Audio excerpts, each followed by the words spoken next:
hey or hey again, whichever happens to apply to you.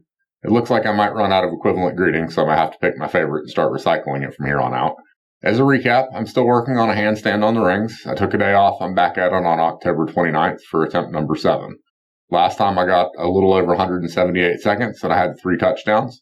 So before I begin, I'd like to cover some changes to the setup that I'm going to make. So for those of you keeping track, I've had a head plan on day 2, a head plan on day 3, and a head plan on day 6. I don't think this is really sustainable, so on this day I looked around the gym to see what I could come up with. I know a lot of folks like to do a handstand up against the wall for some additional support, and I think I need something like that, but I don't think the wall is what I really need. There's a couple reasons for that. I think you need to get used to the swinging that you're inevitably going to have on the rings. And the other thing is, depending on which way you face the wall, it's either going to impede your ability to do an L-sit or a handstand. So this is what I came up with. And let me just go ahead and say, don't attempt this one at home. There's a second and a third revision that I'll show you here in just a minute that is significantly safer than what I'm about to do the first day. So we've got the rings hanging from the bar like normal, and I'm getting these little holders that you put the barbell in and putting them in. Now this is wide enough that the bar doesn't actually rest where it's supposed to. It's resting where you put the weights. And as a result, I need to go get some clips to hold it in place, which we'll wander off and get a couple pairs of clips. Now, ultimately, this barbell is going to be constrained from going like side to side. And if I push it up against the structure, it's also constrained.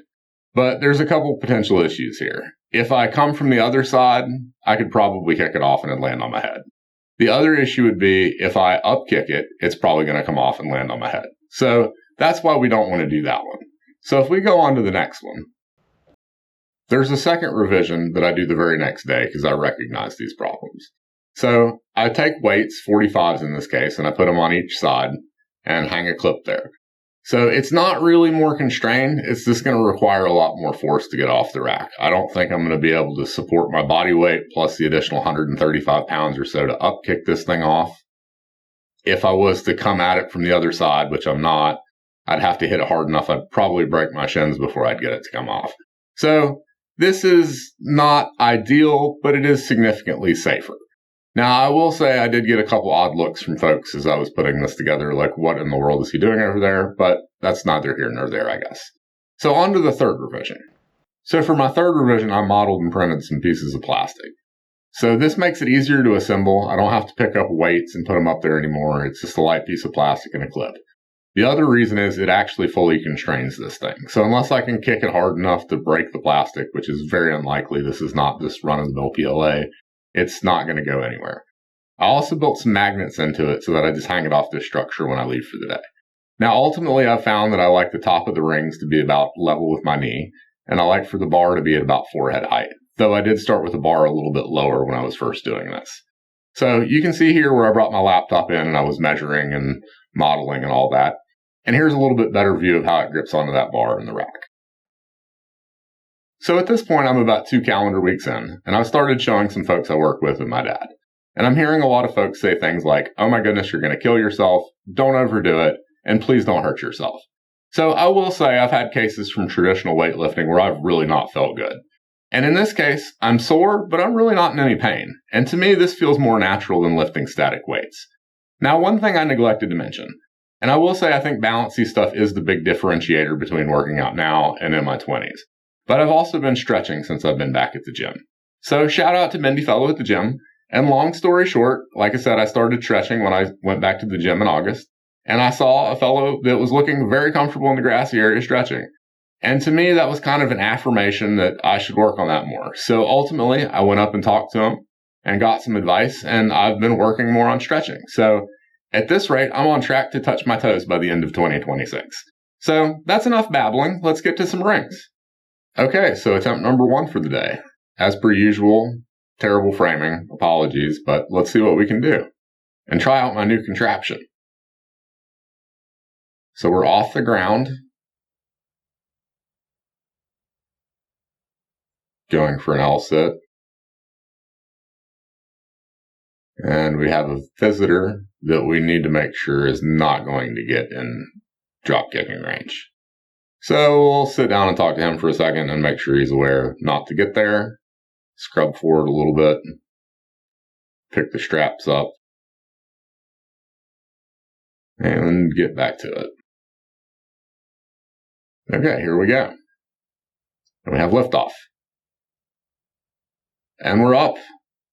As per usual, I get up there and it starts shaking. It's a new thing. I think any new position or new angle is going to incite shaking just because I'm not used to being there.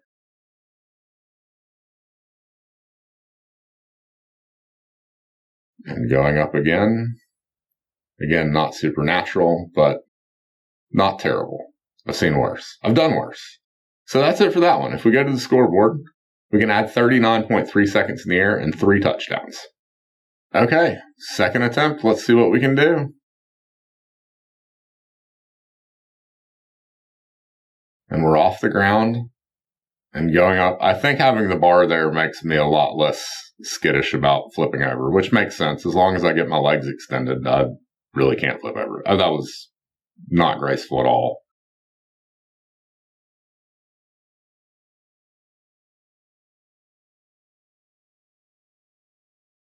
Going for another one. And that wasn't totally vertical, but that was an extension where I didn't touch the bar at all. So that's something.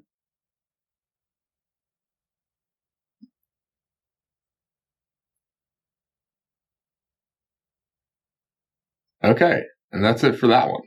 So if we go to the scoreboard, we can add 36.7 seconds in the air with 1 touchdown.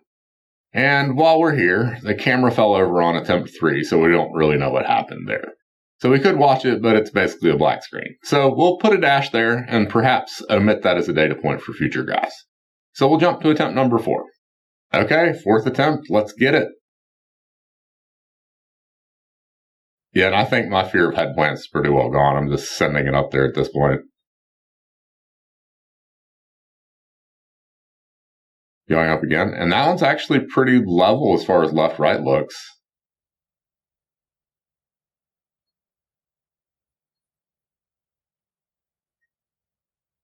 Getting a little shaky.